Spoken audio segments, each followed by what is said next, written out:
Gracia y paz para todos mis hermanos. Quiero hablar una palabra, tomarla en 2 Corintios capítulo 4, verso 4. 2 Corintios 4, 4.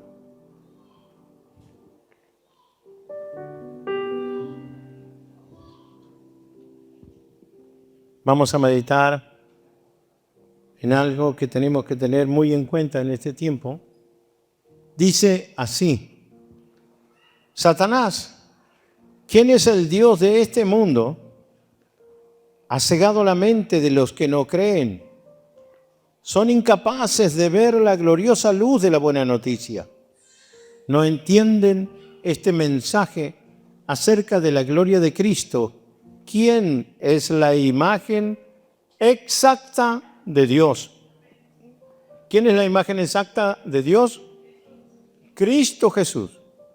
¿Sí? Y dice que hay un enemigo, el enemigo de nuestras almas, que es el Dios de este mundo. Dice, ha cegado la mente de los que no creen. Cuando leemos este pasaje, lo hemos conversado en los discipulados, entendemos que el mundo está cegado, la gente de este planeta está cegado para ver el misterioso plan del Señor de salvarnos, el Evangelio de Cristo. Por lo tanto, dice que son incapaces de ver la gloriosa luz de la buena noticia o del Evangelio, dice Reina Valera. Entonces nos conformamos los evangélicos, los cristianos, de que el mundo está cegado por Satanás y ellos no pueden ver la realidad del Evangelio. Pero en realidad el Señor lo que está diciendo, que sabe quiénes son los que están cegados. Y póngame atención, son los predicadores, los hombres que tienen que anunciar este evangelio. Ellos los que tienen que transmitir esta palabra y hablar el evangelio tal cual como fue escrito, están cegados. Satanás logró cegar al predicador de estos tiempos y de todos los tiempos para atrás, trayendo una mezcla, trayendo quizá confusión a las mentes y haciendo, yo le llamo quizás el mensaje del menjunje. El evangelio de Cristo es uno solo, pero también está el evangelio del reino. Y ahí es donde comienza la confusión. El evangelio del reino está predicado antes de la cruz de Cristo, y el evangelio del reino comenzó Juan el Bautista a comunicarlo. Y ellos sabían lo que estaban haciendo. Ellos conocían el mensaje del evangelio del reino y lo dijeron exactamente como se les fue ordenado. La Biblia dice que el evangelio del reino, y los discípulos lo sabemos, consiste en 3 cosas. Dice que consiste en heredad de tierra, en Mesías y en gobierno, un gobierno mundial. ¿Y para quién era el mensaje del reino? Para Israel. Para Israel. El mensaje del reino no es para ninguna otra nación, es solo para Israel. Juan el Bautista fue a Israel y él hablaba allí en el Jordán, y las multitudes venían a él y escuchaban el mensaje del reino, y entonces dice que se arrepentían y se bautizaban en este bautismo de arrepentimiento que traía Juan para preparar el camino del Señor a los que escuchaban el evangelio del reino. Y como dijimos, ¿en qué consistía? El evangelio del reino primero era heredad. Dios le dijo a Abraham: porque a ti te daré y a tu simiente por generaciones toda esta tierra que tú ves, desde aquí hasta la Arabá y todo eso hasta el mar grande, eso será tuyo. Que Abraham dijo: Señor, ¿y cómo? ¿A quién se lo reclamo?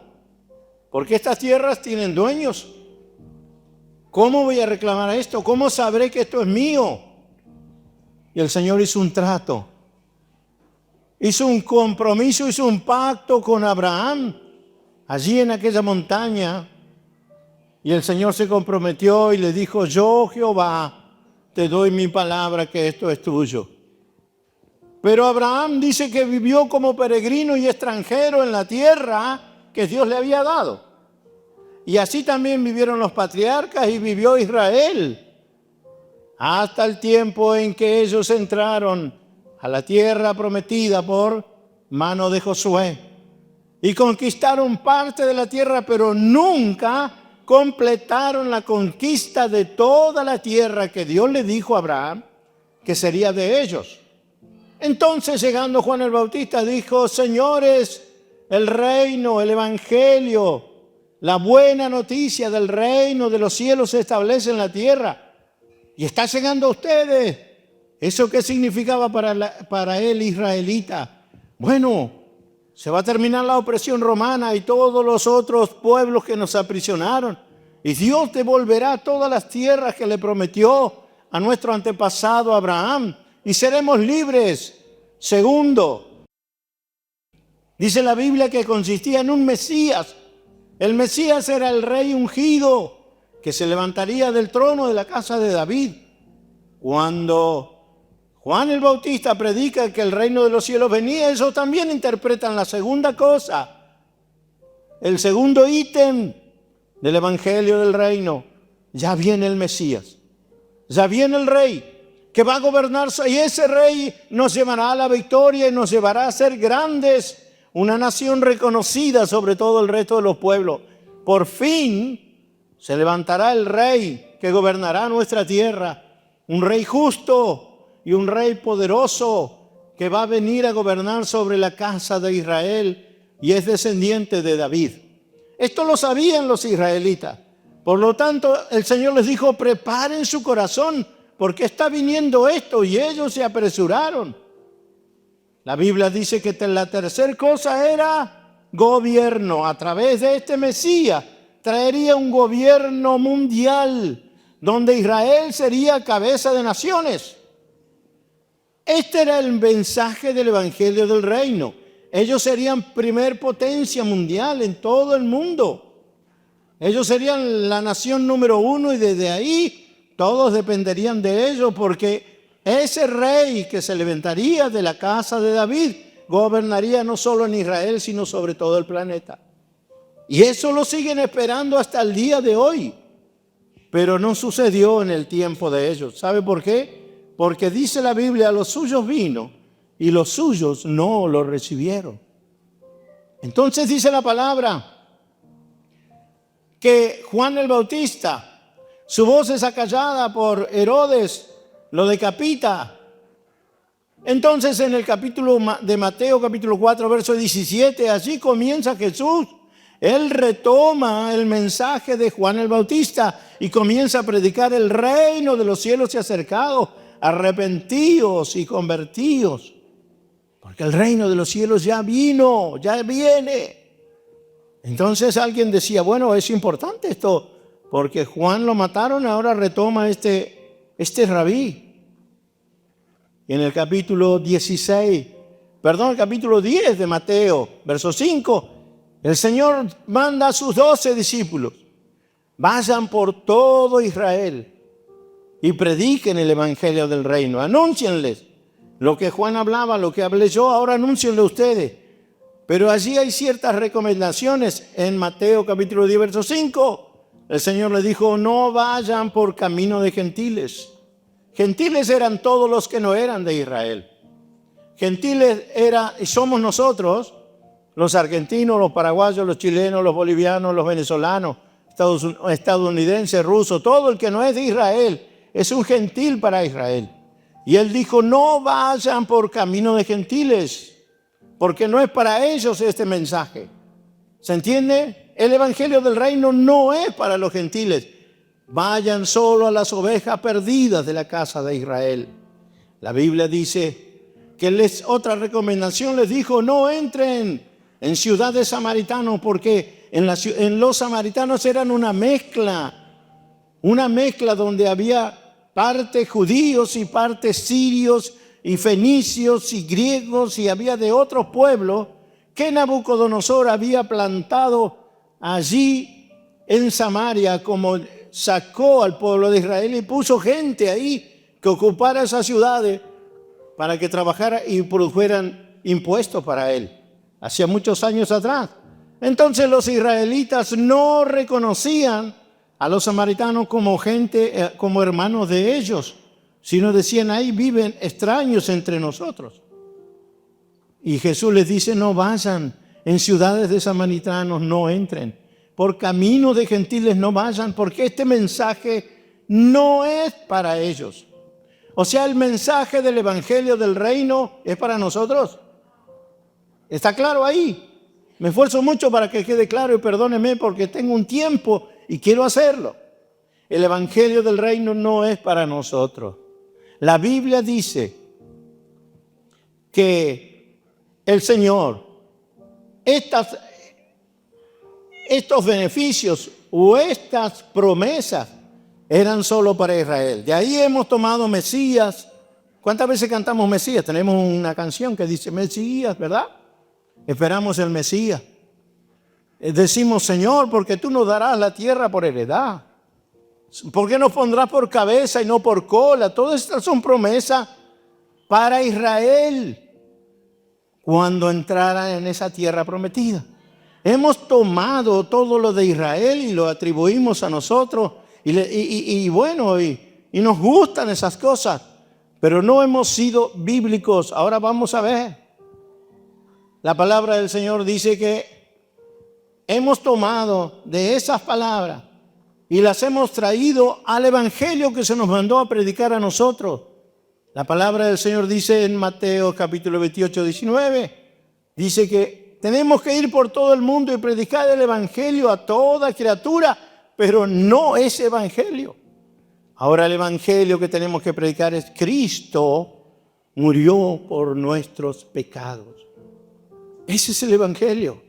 Cristo nos reconcilió con el Padre y Él murió por nuestros pecados. El evangelio que nosotros tenemos que predicar es los beneficios de la cruz de Cristo. Y por años hemos estado predicando una mezcla de cosas y el evangelio cuando lo mezclas ya no es puro y por lo tanto no sirve. Nos hemos pasado dentro de los templos muchos años y no hemos alcanzado nada. Somos igual que el vecino. El vecino está con problemas, situaciones, peleas, discusiones. Tiene esta situación, la otra y la pasa. Y yo lo único que ¿cuál es la diferencia conmigo? Que asisto a un templo, nada más. Pero mi vida es igual. Porque no vivo el evangelio que liberta. La cruz de Cristo, la verdad del evangelio no ha transformado mi vida. Por eso es peligroso predicar un evangelio contaminado y mezclado. Y eso es lo que ha hecho, si se puede decir la iglesia, pero los hombres, a través de muchos años, mezclando la ley con la gracia. La gracia de Dios es favor inmerecido. Es un regalo de Dios. El sacrificio de Cristo en la cruz fue un proceso legal muy estricto. ¿Sabe que lo que hizo Cristo en la cruz dependió de muchos detalles que el cual no se podían pasar por alto, el cual tenía que hacerse minuciosamente, porque si no, no hubiera servido? Entes eternos, espirituales, estaban mirando y observando la vida de Cristo y la cruz de Cristo, mayormente el Calvario, pero lo miraba el cielo y lo miraba el mismo infierno, Satanás y sus demonios, tratando de que en algo faltara y algo se equivocara para tener una coartada de poder reclamar. La vida de Jesús fue minuciosamente examinada hasta su muerte y muerte de cruz. Y mientras Él está sepultado, dice la palabra, antes de que llegue la resurrección fue producto de que fue aprobado lo que Cristo hizo en la cruz. Por lo tanto, dice Romanos capítulo 6, verso 2, dice que el Padre, el poder glorioso del Padre lo sacó de la muerte, lo levantó de la muerte. porque fue aprobado lo que hizo el Hijo de Dios. Él dijo, consumado es. Terminé mi trabajo y murió. Ahora eso fue examinado. Dice la palabra, no se encontró engaño en su boca. O sea que desde que nació hasta que fue a la cruz fue examinado cada palabra que él dijo. Cada cosa que salió por su boca fue pesado. Él fue pesado en balanza. Murió, cumplió hasta la última profecía y aprobó todo lo que él hizo en la cruz. Por eso es que la cruz es la única oportunidad que tiene el hombre de ser reconciliado con Dios.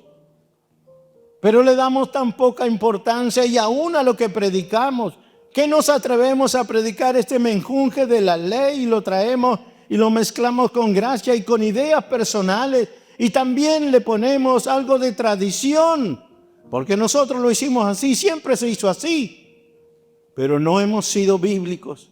Y ese es el peligro más grande de estos tiempos, un evangelio contaminado. Por eso dice la Biblia, Satanás, ¿quién es el Dios de este mundo?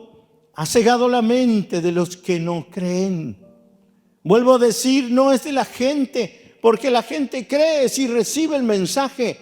Pero ¿quiénes son los que no han creído, no han investigado, no se han metido en la palabra? Los predicadores. Nosotros los predicadores, porque por años prediqué un evangelio que no libertó a nadie, mejoró las vidas. Pensábamos que estábamos haciendo bien, pero estábamos poniendo parches. El evangelio es nacer de nuevo. El evangelio es tener nueva vida. Y como decía Samuel, el evangelio es una renuncia, es morir.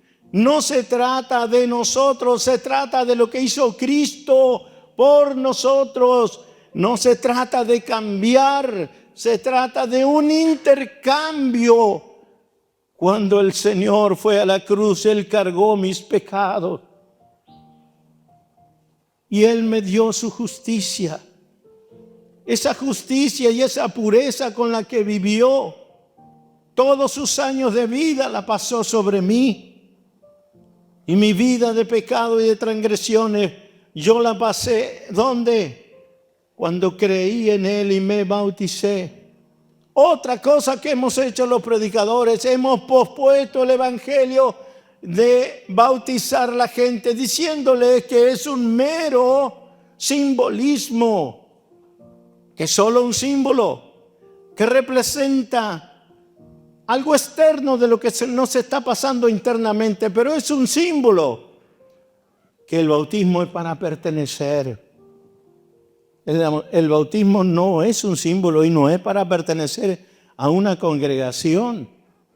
No es para pertenecer a la iglesia. El evangelio es el bautismo, es nuevo nacimiento. Es la puerta que dijo Cristo. Le dijo a un fariseo, maestro de maestros, si no naces de agua y del Espíritu, no puedes entrar. ¿Y por dónde se entra? Por la puerta. Si no entras con este concepto, Nicodemo, no puedes experimentar el nuevo nacimiento. Nos hemos encargado de hacer una religión, de hacer reglas, de hacer ciertas cosas que hay que cumplir. Pero la Biblia dice que Cristo es nueva vida. ¿Cuáles son los beneficios de la cruz de Cristo? Uno de los beneficios, de los tantos que hay. El Señor nos hizo libres del poder del pecado. Eso no lo puede hacer nadie. Cada vez que hacíamos algo malo o equivocado, la Biblia dice que quedábamos condenados. Eso se sumaba a lo que hacíamos día por día. Y eso nos iba condenando y sacando de la gracia del Señor, apartándonos de Dios. Y eso es lo que creen muchos y lo que hemos creído hasta el día de hoy, muchos, hasta que se nos fue revelada la luz del evangelio. Cristo le dijo a Nicodemo, El Señor le dijo, ¿te acuerdas lo que pasó con las serpientes cuando entraron en el campamento de Israel? Serpientes que mordían al pueblo porque había renegado de Dios y Dios permitió que esa plaga de serpientes viniera y los mordían y los mataban. De acuerdo a la ciencia, esa serpiente te muerde en 7 minutos y mueres por un paro cardiorrespiratorio porque va al sistema nervioso. La spid o la mamba negra, que es lo que hay en el desierto, es uno de los animales más mortíferos que hay sobre la tierra. Eso es lo que venían. Estaba debajo de las carpas porque ellos vivían en el desierto, establecían sus carpas debajo, quizás se metían debajo en la arena, debajo del piso de lonas, entre las camas, en cualquier lugar te podía encontrar ese bichito. Y aún dormido, despierto, los niños jugando, era un terror. No era solo una pandemia, era un terror porque no, aparte de eso, sentir la mordida y a la vez estabas condenado a muerte. Entonces, los ancianos del pueblo fueron a Moisés y le dijeron, Moisés, por favor, pídele a Dios que saque estas serpientes de entre nosotros. Te rogamos, nos hemos portado mal, hemos pecado contra Jehová. Y Moisés fue y presentó esto delante del Señor. Y el Señor le dijo algo, hazte una serpiente de bronce. ¿Cuántos tienen conocen esto? El Señor le dice, hazte una serpiente de bronce y ponla en una estaca. Cuando alguien fuera mordido por la serpiente, que mire a esa serpiente, ese símbolo, esa serpiente de bronce, y quedará sano de la mordedura.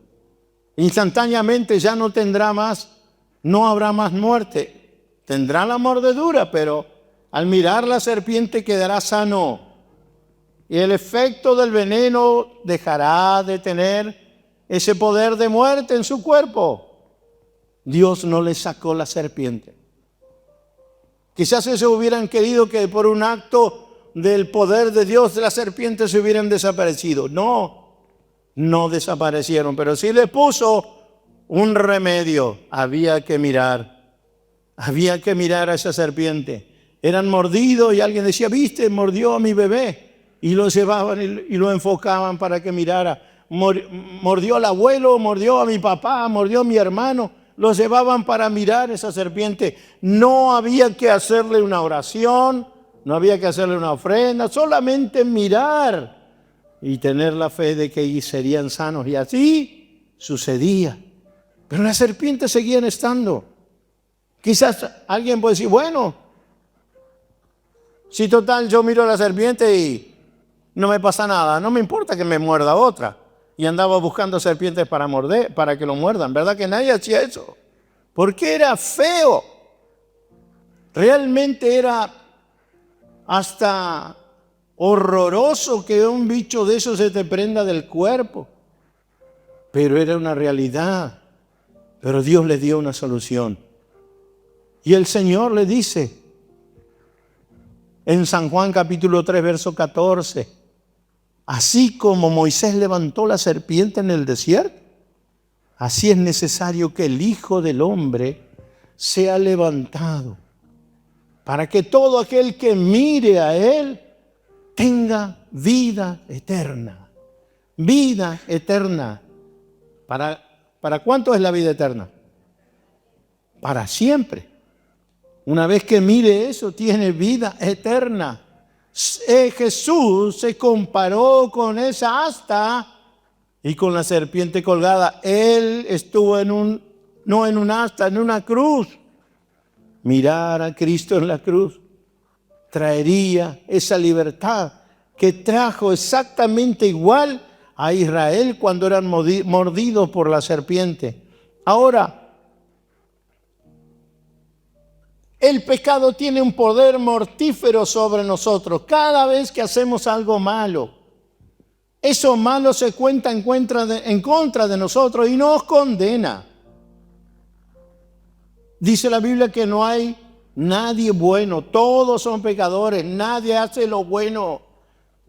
Todos se desviaron, todos se descarriaron, todos a una se hicieron pecadores. Pero hay algo que el Señor dejó en el Evangelio. Por ejemplo, vamos a tomar, este tema, este único beneficio vamos a hablar hoy, podemos hablar en estos días que siguen.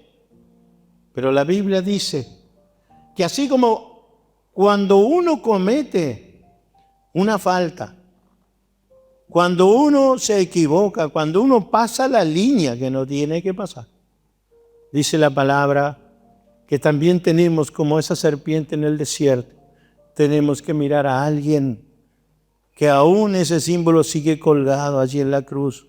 ¿Para quién? Para los nacidos de nuevo, queridos. Esto no es un beneficio para todos. Esto es solo para el pueblo de Dios. Por eso que el Señor le dijo a Nicodemo, para entrar a esta gracia tienes que nacer del agua y del Espíritu. Entonces tendrás esto. La palabra de Dios dice en Romanos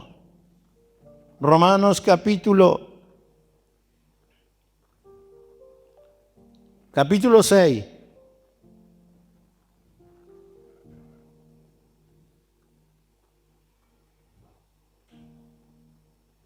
Yo sabía que no me iba a alcanzar el tiempo que me dan. Por eso estamos Romanos 6, verso 4 al 7. ¿Lo tenemos, chicos? Dice, pues hemos muerto y fuimos sepultados con Cristo mediante el bautismo. Y tal como Cristo fue levantado de los muertos por el poder glorioso del Padre, ahora nosotros también podemos vivir una vida nueva. Dado que fuimos unidos a Él en su muerte, también seremos resucitados como Él. Sabemos que nuestro antiguo ser pecaminoso fue crucificado con Cristo para que el pecado perdiera, ¿qué cosa? Su poder. ¿En dónde? En nuestra vida. Ya no somos esclavos del pecado. Cuando venimos a Cristo y nacemos de nuevo, esto es algo que pasó en nosotros. Ya no somos esclavos del pecado. ¿Y qué pasa con lo que hacemos día a día? O con lo que hacemos quizás espontáneamente por ahí en alguna situación. Verso 7. Pues cuando morimos con Cristo fuimos liberados ¿de qué cosa? Del poder, no del pecado. Entiéndase, fuimos liberados del poder del pecado. ¿Israel fue libre de las serpientes o del poder de la serpiente? ¿Se entiende? ¿Fue liberado de las serpientes? ¿Dios le quitó la serpiente? No, fue liberado del poder que tenían las serpientes. Mirando a esa asta. Nosotros fuimos liberados ¿de qué cosa? ¿Del pecado? Del poder que ejerce el pecado en el ser humano, que es muerte. Primera de Corintios, capítulo 15, 56 y 57. Dice, pues el pecado es el aguijón que termina en muerte. ¿Ve que es como si fuera una serpiente o lo está representando como un escorpión? Y la ley le da al pecado su poder. ¿Cuáles? Los mandamientos del Señor. Cuando son quebrantados, caemos bajo el juicio de Dios. El pecado es como si fuera ese aguijón. Y ese aguijón no está vacío. Ese aguijón tiene un veneno por dentro que se llama, ¿qué cosa? Muerte.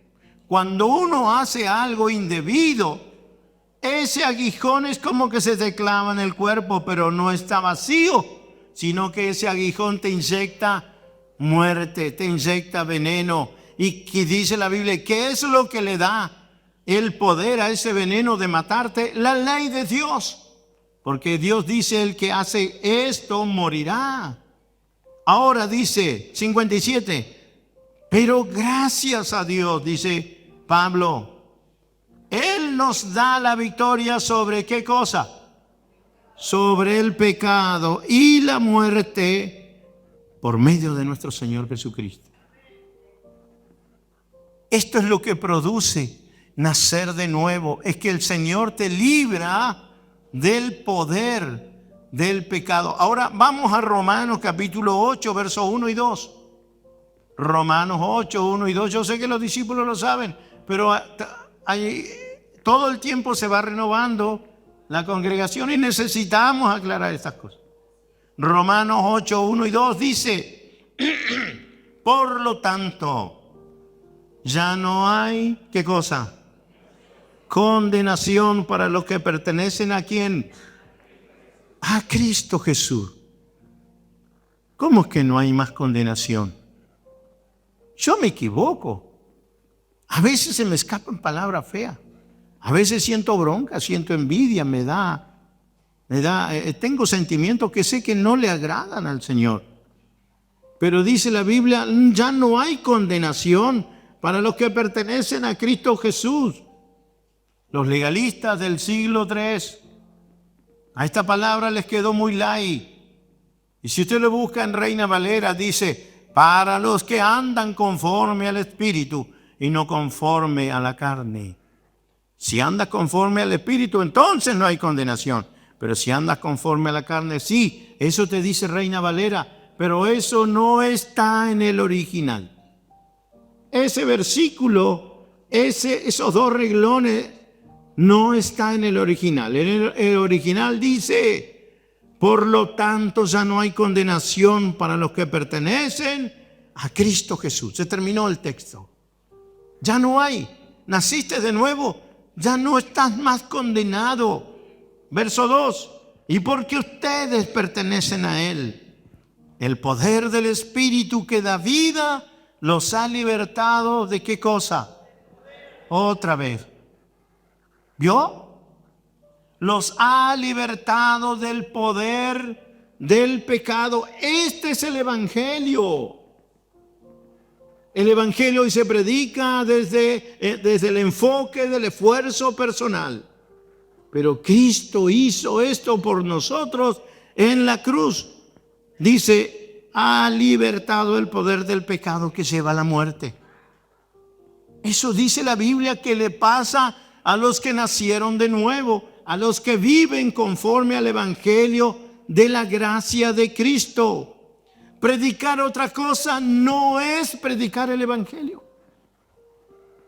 Si usted está predicando otra cosa, no está predicando el Evangelio. Y somos salvos por creer en el Evangelio del Señor Jesucristo.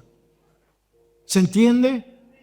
Hay una mezcla de ropa, mezcla de pintura, mezcla de postura, mezcla de esto, mezcla de presentación, mezcla de esfuerzo, mezcla de reglas, mezcla de esto junto al Evangelio de la gracia. Y esto no le ayuda a la gente. ¿Dónde dice eso? Colosenses capítulo 2. Colosenses capítulo 2, verso 16.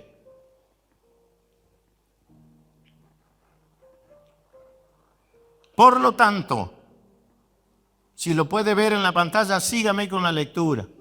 Por lo tanto, no permitan que nadie los condene por lo que comen o beben, o porque no celebran ciertos días santos, ni ceremonias,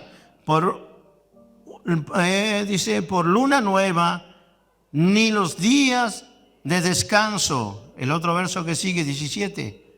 Pues esas reglas son solo sombras de la realidad que vendría o vendrá, y Cristo mismo es esa realidad. Son sombras nada más. Mi mano puede generar una sombra, pero en realidad esa no es mi mano, es una sombra. Lo que emite la sombra es mi mano. ¿Qué es lo real? Es la mano. La sombra no es realidad. Por eso dice, eso es solo sombra. Pero la realidad es Cristo. El verso que sigue, 18. No dejen que los condene ninguno de aquellos que insisten en una religiosa negación o en el culto a los ángeles, al afirmar que han tenido visiones ¿Cuántos hay que dice el Señor me mostró? Ojo que el Señor me mostró. Dice, en el culto a los ángeles, al afirmar que han tenido visiones sobre estas cosas, su mente pecaminosa los ha llenado de arrogancia, que su palabra está por encima de la palabra. Su revelación está por encima de lo que está escrito. No dejen que eso alguien los condicione por esto. El verso que sigue. No están unidos a Cristo, la cabeza del cuerpo, pues Él mantiene todo el cuerpo unido con las articulaciones y los ligamentos, el cual va creciendo a medida que Dios lo nutre. A medida que vamos entendiendo, vamos creciendo como iglesia de Cristo. Y el verso 19, 18, 20. Ustedes han muerto con Cristo y Él los ha rescatado de los poderes espirituales de este mundo. Entonces, ¿por qué siguen cumpliendo las reglas del mundo tales como no toques esto, no pruebes esto, no te acerques a aquello? Esas reglas son simples enseñanzas humanas acerca de cosas que se deterioran con el uso. Podrán parecer sabias porque exige una gran devoción, una religiosa abnegación y una severa disciplina corporal, pero a una persona no le ofrecen ninguna ayuda para vencer sus malos deseos. Esto es humano, es religión, es cosas impuestas. Lo único que nos vence, dice, todas nuestras miserias, es haber creído en Cristo. ¿Y qué es creer en Cristo? Creer en lo que Él hizo en la cruz. Escuchar el verdadero evangelio de Cristo Jesús. Por eso Él vino a morir por nosotros, y vuelvo a insistir, fue algo muy minucioso y realmente legalmente muy estricto para que hoy nosotros nos dé lo mismo hablar una cosa u otra. Tenemos que ser muy responsables porque el diablo ha cegado el entendimiento de los que no creen, dice la Biblia. Y nosotros creemos, hemos creído en Cristo. Tenemos que predicar la palabra tal cual está. Porque si no, nadie de lo que nos escucha será salvo. Estaremos predicando un evangelio a medias. Mira, hermano, quedó mucho por hablar. El camino es trono de la gracia, está abierto 24/7. Las 24 horas del día, 7 días a la semana. Esto antes no pasaba, pero de que Cristo murió en la cruz, tenemos acceso al Padre por medio de Cristo Jesús. Hebreos 4:16 dice, acérquense confiadamente al trono de la gracia para hallar oportuno socorro. Hebreos 10:22, y con esto termino. Hebreos 10:22 y 23. Dice, entremos directamente a la presencia de Dios. ¿Podía hacer eso el hombre antes de la cruz? Los que conocen Biblia. ¿Quién entraba a la presencia de Dios? Una sola persona. ¿Cuántas veces al año? Una sola vez. ¿Cuántas veces podemos entrar nosotros? 24/7. ¿Y qué dice? Entremos directamente en la presencia de Dios con corazón sincero. O sea, no te hagas el buenito ni el que no hiciste nada. ¿Cómo tenemos que entrar delante del Señor? Con corazón sincero y con plena confianza ¿en quién? En Él, por lo que Él hizo por mí. Ahora, pues nuestra conciencia limpia. ¿Nuestra conciencia qué cosa? Culpable. Si vienes con un corazón sincero y con la conciencia culpable, ¿qué es lo que esperas? ¿Qué podrías esperar? O antes de la cruz, ¿qué esperarías? castigo y muerte. Pero ahora te acercas con un corazón sincero. Se me terminó esta cosa. ¿Me dan un minutito más? Con corazón sincero, con la conciencia culpable. Esa conciencia te viene martillando. Te la mandaste, no te hagas.